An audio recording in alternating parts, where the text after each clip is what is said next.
What's going on, everyone? Welcome back to the show. So I watched this economist talking about the younger generations and how they're struggling. And I want to talk a little bit about this because this relates directly to people who are retired, believe it or not, people who are receiving Social Security benefits. This is impacting all of us. And so that's what I want to focus on in this video. But first off, you guys can do me a favor. Please like the video, subscribe to the channel, hit that little bell notification, and then click all. By clicking all, you get notified anytime we post a video. We do daily videos here, so by clicking the bell notification and clicking all, you should be getting updated every day. And just a reminder, thank you for your support. I really appreciate it.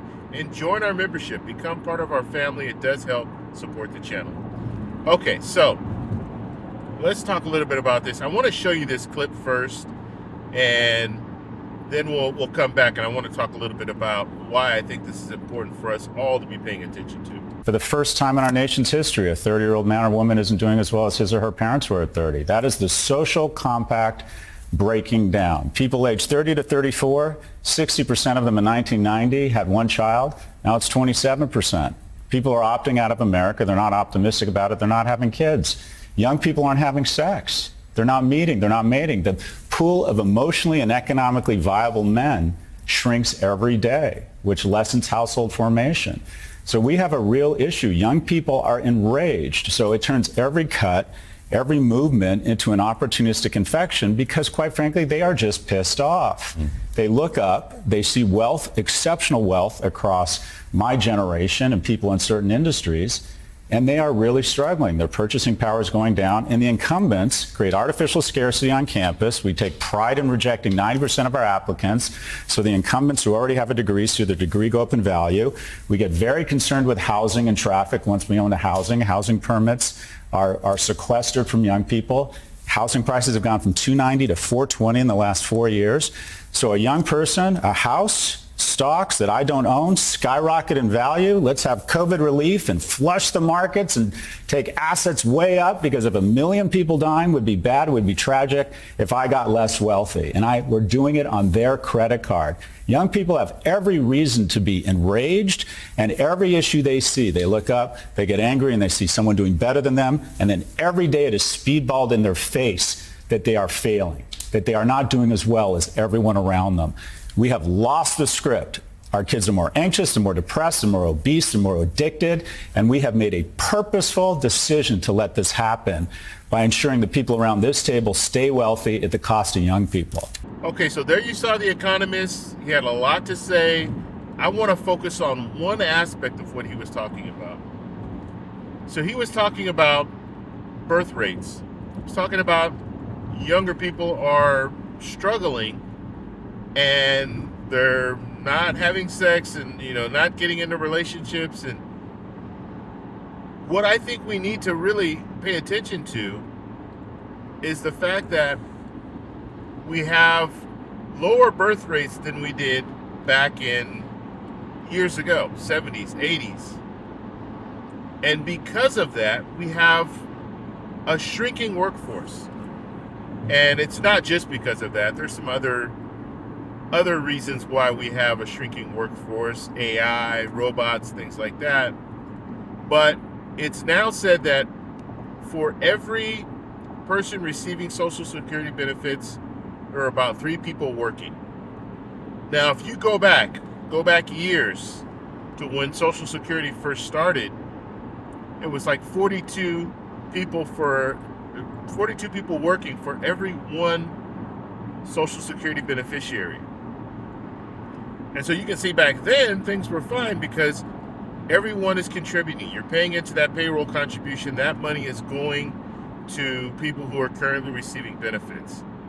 But if you only have 3 people working, paying into a payroll contribution per one person receiving Social Security benefits, now you can see where there's a huge problem, because the Social Security Administration is not able to bring in enough revenue. And we're seeing that. Social Security Administration is not able to bring in enough revenue to pay out benefits at 100%. And that's right now. But thankfully, we have trust funds. Okay, we've been paying into trust funds as well. So you pay into the payroll contribution.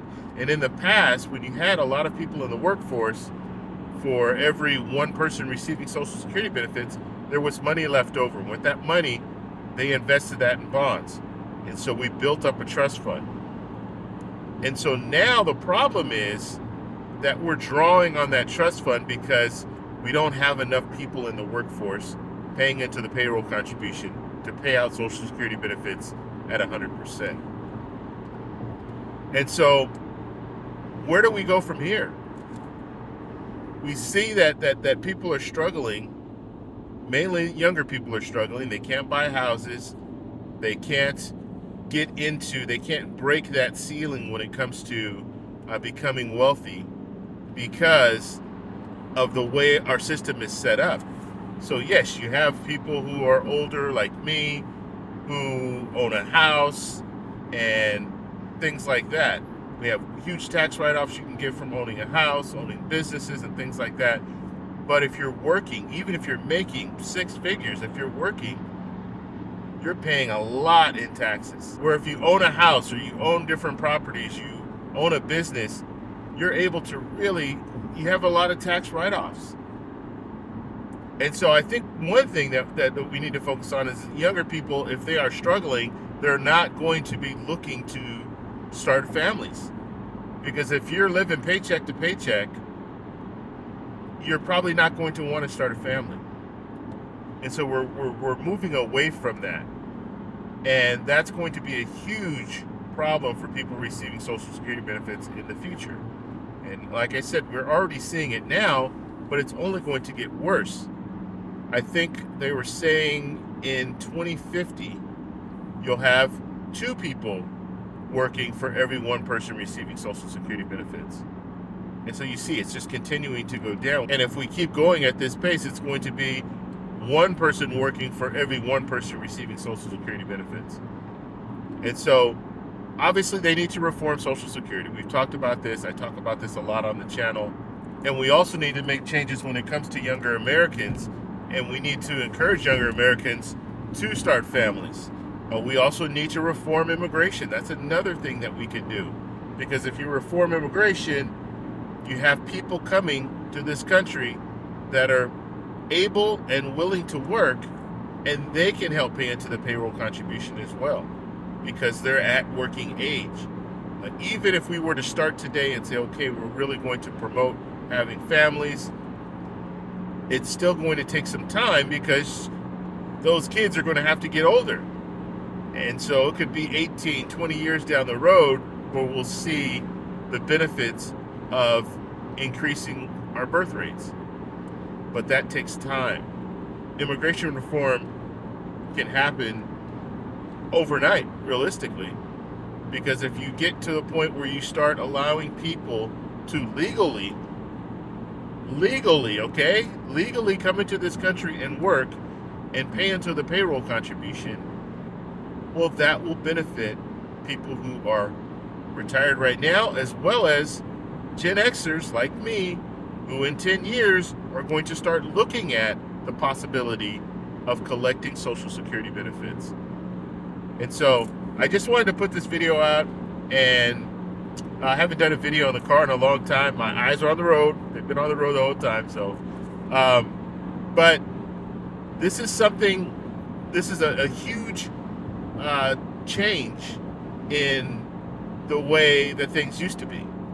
We used to have, was it 3.5 children for every household or something like that. Now it's like 1.6 children for every household. I don't know why they do the in-betweens, but that's just the way they come up with this stuff. But we need to, that birth rate needs to increase, because if it doesn't, we're going to be looking at a real bad situation, or worse, I won't say bad, a worse situation when it comes to Social Security. Bottom line, I want to know what you guys think about what this economist said, and I don't know what the future, what we're going to see in the future, but some changes are definitely going to need to be made, because We need to reform Social Security. We need to reform immigration. And we also need to promote the fact that we need to start families again. So that's all I have. Let me know your comments below. I'll talk to you in the next one. Bye.